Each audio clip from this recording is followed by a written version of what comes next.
Halo teman-teman, Assalamualaikum. Jumpa lagi di YouTube channel Nursanti Amalia. Jangan lupa subscribe, like, komen, dan share ya teman-teman. Sebelum lanjut ke materi, izinkan saya memperkenalkan diri terlebih dahulu. Perkenalkan, nama saya Nursanti Putri Amalia dengan NIM 210404502007 dari jurusan Psikologi Pendidikan dan Bimbingan Fakultas Ilmu Pendidikan Universitas Negeri Makassar. Baik, pada kali ini saya akan membawakan sebuah materi yang berjudul Konsep Dasar Supervisi Bimbingan Konseling dan Model Supervisi Bimbingan Konseling untuk memenuhi tugas mata kuliah Manajemen dan Supervisi Bimbingan Konseling, di mana dosen pengampunya adalah Fitriani SPD MPD. Apa sih itu supervisi bimbingan konseling? Supervisi bimbingan dan konseling merupakan satu relasi antara supervisor dan konselor atau supervisi, di mana supervisi di sini adalah konselor senior, memberikan dukungan dan bantuan untuk meningkatkan mutu kinerja profesional supervisi atau konselor junior. Pada satu supervisi program bimbingan dan konseling di sekolah adalah kegiatan pengawasan dan pembinaan yang diberikan kepada para pembimbing atau konselor yang membantu peserta didik yang sedang dalam tahap berkembang guna mendapatkan situasi belajar mengajar lebih optimal di dalam kelas. Program kegiatan supervisi bukan merupakan konseling atau psikoterapi, pemaksaan atau imposing, kritik negatif atau negatif kritikan, memperdayakan berteman, mencari kesalahan, hukuman, maupun untuk konselor yang baru. Itu semua adalah bukan tugas dari supervisi BK. Apa saja tujuan dari supervisi bimbingan konseling? Tujuan dari supervisi BK itu sendiri adalah mengendalikan kualitas. Supervisor bertanggung jawab memonitor pelaksanaan kegiatan bimbingan konseling di sekolah dan hasil-hasilnya berupa kehidupan dan perkembangan siswa atau konseli yang lebih baik untuk mengembangkan profesionalisme petugas bimbingan konseling atau konselor di sekolah. Supervisor bimbingan konseling membantu petugas bimbingan konseling atau konselor untuk tumbuh berkembang secara profesional, sosial, dan personal untuk memotivasi petugas bimbingan dan konseling atau konselor agar dapat secara berkelanjutan melaksanakan kegiatan bimbingan dan konseling, menemukan dan memperbaiki kesalahan dan kekurangan dalam bimbingan konseling di sekolah. Apa fungsi dari supervisi bimbingan konseling?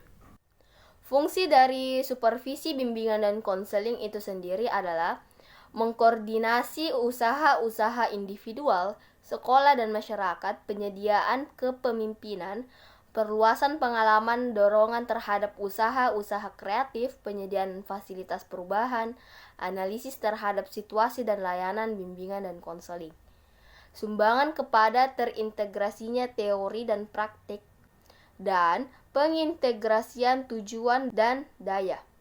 Agar dapat menemukan fungsinya yang saya sebutkan tadi, supervisor dalam bimbingan konseling perlu memiliki kemampuan yang pertama, kemampuan dalam memimpin. Supervisor memimpin supervisi BK di dalam sekolah. Yang kedua, kemampuan dalam hubungan manusia. Yang ketiga, kemampuan dalam proses kelompok. Yang keempat, kemampuan dalam administrasi personal. Yang kelima, kemampuan dalam bimbingan konseling. Dan terakhir adalah kemampuan dalam mengevaluasi dalam bimbingan konseling di sekolah.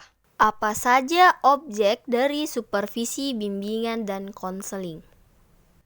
Objek supervisi dalam bimbingan konseling di sekolah itu adalah warga sekolah, yaitu yang terdiri dari kepala sekolah, guru, dan staf-staf yang ada di dalam sekolah, serta yang terakhir adalah siswa.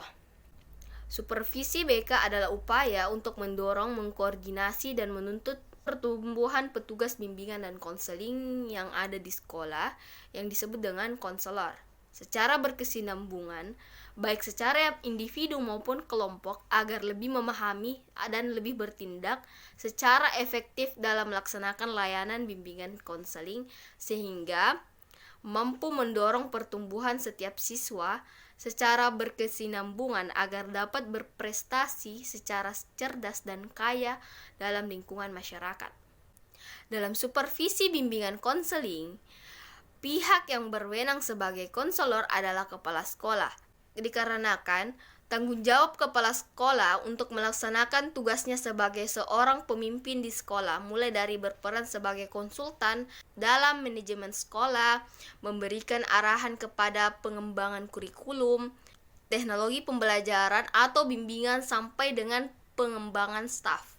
Konselor sebagai supervisor melakukan pengawasan serta perbaikan dari kinerja guru hingga staf atau tenaga pendidik yang ada di sekolah, termasuk layanan bimbingan dan konseling yang dilaksanakan di sekolah. Dalam melakukan tugasnya, kepala sekolah juga harus menguasai strategi, pendekatan, suatu atau model supervisi yang cocok untuk menyelesaikan permasalahan yang terjadi di sekolah.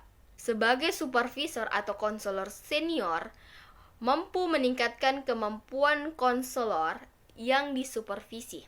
Supervisi yang dilakukan oleh kepala sekolah dengan cara atau teknik yang sesuai dengan layanan bimbingan dan konseling di sekolah, dengan menggunakan teknik individual atau teknik kelompok. Dengan menggunakan teknik individual, dengan kunjungan kelas, dengan memperhatikan konselor melayani siswa atau konseli, sedangkan pada teknik kelompok, kepala sekolah memberikan orientasi bagi konselor-konselor, tukar-menukar pengalaman. Kepala sekolah sebagai supervisor kepada konselor yang ada di sekolah, diharapkan konselor ini mampu meningkatkan keprofesionalannya sebagai konselor dalam melaksanakan layanan bimbingan dan konseling yang berujung pada tercapainya peningkatan mutu pendidikan di sekolah. Apa saja ruang lingkup dari supervisi bimbingan konseling? Ruang lingkup supervisi BK, perencanaan supervisi akademik meliputi sejumlah hal yang saling berkaitan satu sama lain, yaitu terkait dengan yang pertama, pelaksanaan kurikulum. Yang kedua, persiapan, pelaksanaan, dan penilaian pembelajaran oleh guru mata pelajaran.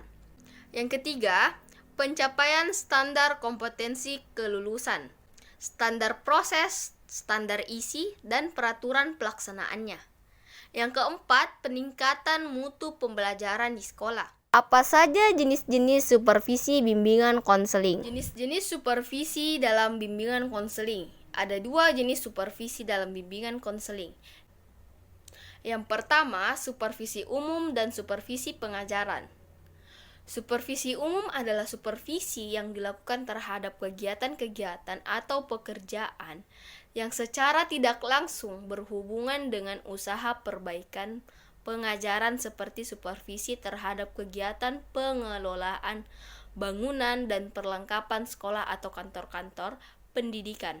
Supervisi terhadap kegiatan pengelolaan bangunan dan perlengkapan sekolah atau kantor-kantor pendidikan. Supervisi terhadap kegiatan pengelolaan administrasi kantor, supervisi pengelolaan keuangan atau kantor pendidikan. Sedangkan pada supervisi pengajaran itu adalah kegiatan-kegiatan pengawasan yang ditunjukkan untuk memperbaiki kondisi-kondisi baik personal maupun material yang memungkinkan terciptanya situasi belajar mengajar yang lebih baik demi terciptanya tujuan dalam pendidikan di sekolah. Supervisi yang kedua adalah supervisi klinis. Supervisi klinis adalah supervisi yang difokuskan pada perbaikan pengajaran dengan melalui siklus yang sistematis dari tahap perencanaan, pengamatan dan analisis intelektual yang intensif terhadap penampilan dan mengajar yang sebenarnya dengan tujuan untuk mengadakan modifikasi yang rasional.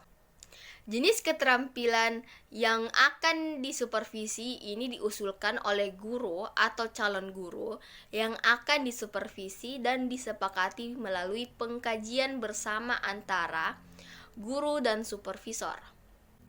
Dalam supervisi berlangsung dalam suasana terbuka dan supervisi berlangsung dalam siklus yang meliputi perencanaan, observasi, dan diskusi balikan atau umpan balik. Supervisi klinis dapat dipergunakan dalam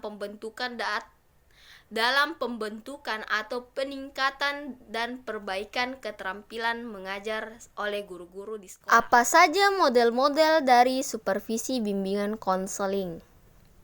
Model yang pertama adalah model psikodinamik.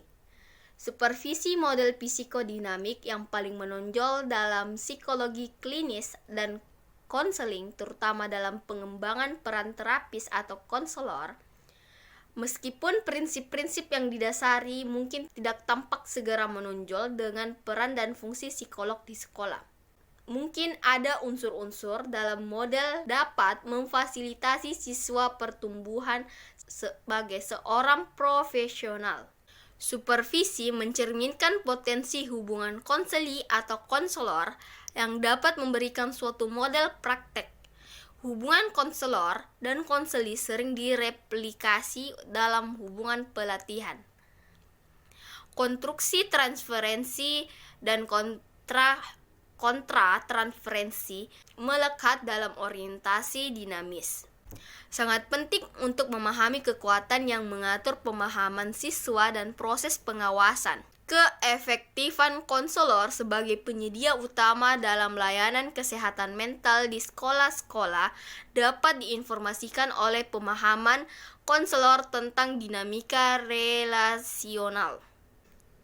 Berfokus pada proses resistens di kedua konseling dan berhubungan dengan pengawasan dapat memperkaya pemahaman konselor tentang anak atau konseli serta hubungan dia sendiri dengan staf dan supervisor lainnya.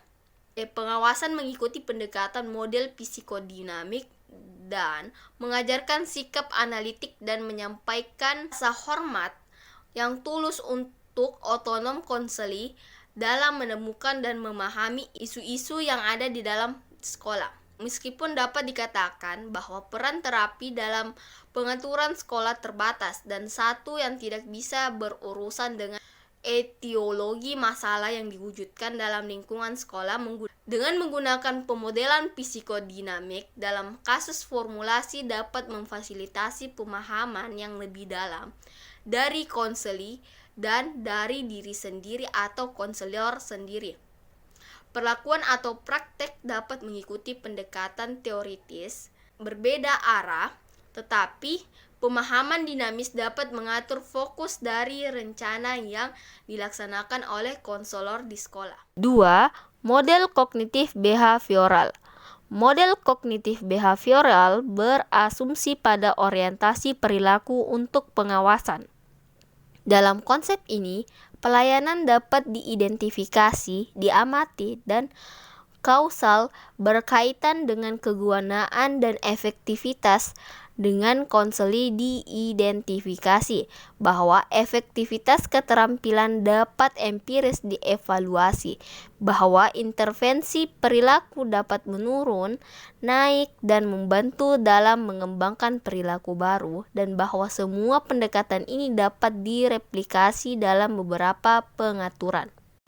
Tujuan supervisi membangun serangkaian kondisi yang akan membantu konselor mengadopsi filosofi tertentu, perilaku dan perubahan perilaku.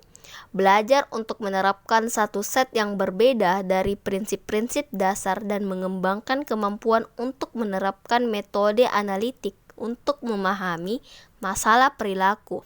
Ketiga, model pendekatan sistem. Model pendekatan sistem dapat mencerminkan kompleksitas peran dan fungsi konselor sekolah. Konselor mendefinisikan sistem sebagai kombinasi teratur dari satu set bagian komponen yang berfungsi untuk menghasilkan hasil yang didefinisikan atau yang diproduksi. Dalam melihat pengawasan dari perspektif sistem, supervisi terlihat dalam konteks sistem yang lebih besar, di mana mereka berfungsi dalam hal subsistem interpersonal siswa itu sendiri. Interaksi ini dipandang dalam komponen dari sistem yang lebih besar, termasuk dalam pelatihan universitas, program pendidikan sekolah, dan jaringan dukungan dari masyarakat luas. Selama pengawasan, konselor meningkatkan tingkat analisis yang diidentifikasi.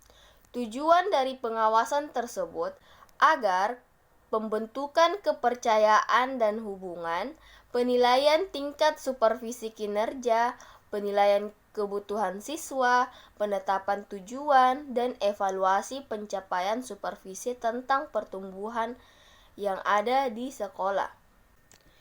Perubahan konstan, pengembangan pertumbuhan dan penurunan yang mendasari asumsi pendekatan sistem. Supervisor dan supervisi terlibat dalam proses berulang-ulang, bersama-sama mengembangkan fokus arah, tahapan untuk kemajuan, dan kerangka waktu untuk pencapaian tujuan. Penggabungan model sistem membawa ke dalam kesadaran kompleksitas, interaksi dan kerangka kerja yang lebih luas, di mana konselor sekolah harus bekerja dan menekankan kompleksitas fungsi konselor sekolah yang memperluas identitas profesional seorang siswa di sekolah. Keempat, model perkembangan. Pada model perkembangan mempunyai prinsip utama yang mendasari model pembangunan adalah asumsi pertumbuhan yang berlangsung di sekolah. Asumsi kedua adalah bahwa belajar adalah proses seumur hidup. Perilaku supervisor, perubahan seperti pengalaman supervisi berkesinambungan sehingga menciptakan perubahan yang dinamis dalam pengalaman pengawasan. Ada 9 area pertumbuhan utama dalam pengalaman pengawasan. Yang pertama, intervensi. Yang kedua, keterampilan kompetensi. Yang ketiga, teknik penilaian. Yang keempat, penilaian interpersonal. Yang kelima, konseptualisasi konseling. Yang keenam, perbedaan individu. Yang ketujuh, orientasi teoritis. Yang kedelapan, tujuan penyembuhan dan rencana. Yang kesembilan, etika profesional. Model yang kelima adalah model terpadu. Model terpadu menggunakan pendekatan diskriminasi model.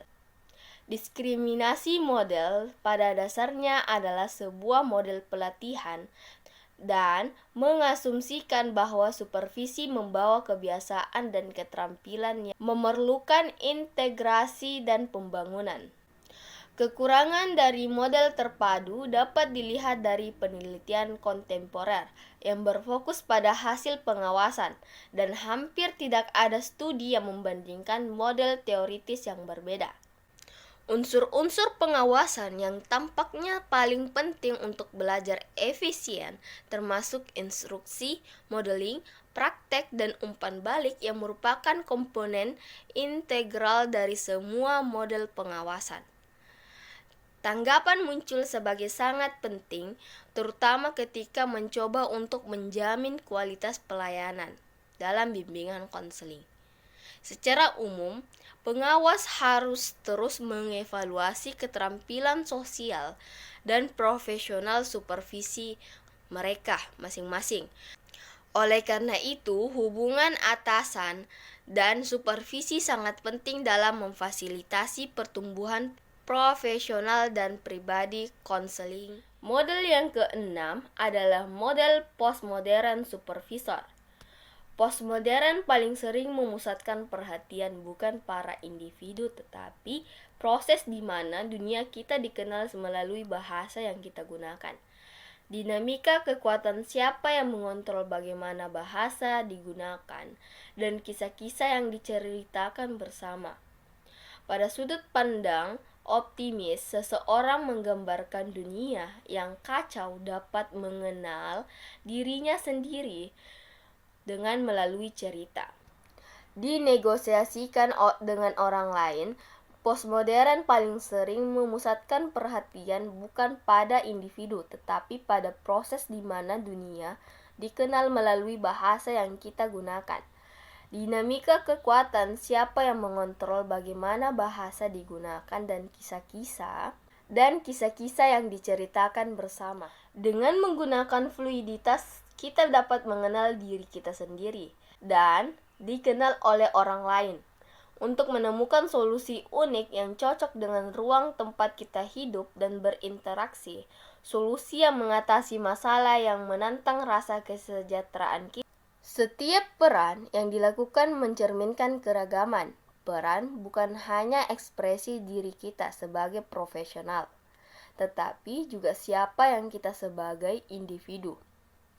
Identitas kita sebagai pengawas atau konselor tentu saja merupakan ekspresi dari budaya, jenis kelamin, ras, etnis, orientasi seksual, dan kemampuan kita yang berbeda. Dimulai dengan pluralitas diri yang mungkin ketika kita bertemu dengan supervisi, kita harus banyak menarik dan banyak untuk diperhitungkan kita sebagai supervisi. Dalam pengawasan postmodern, peran model supervisi untuk supervisi yang dimiliki beberapa konstruksi identitas yang dapat dialami secara bersamaan.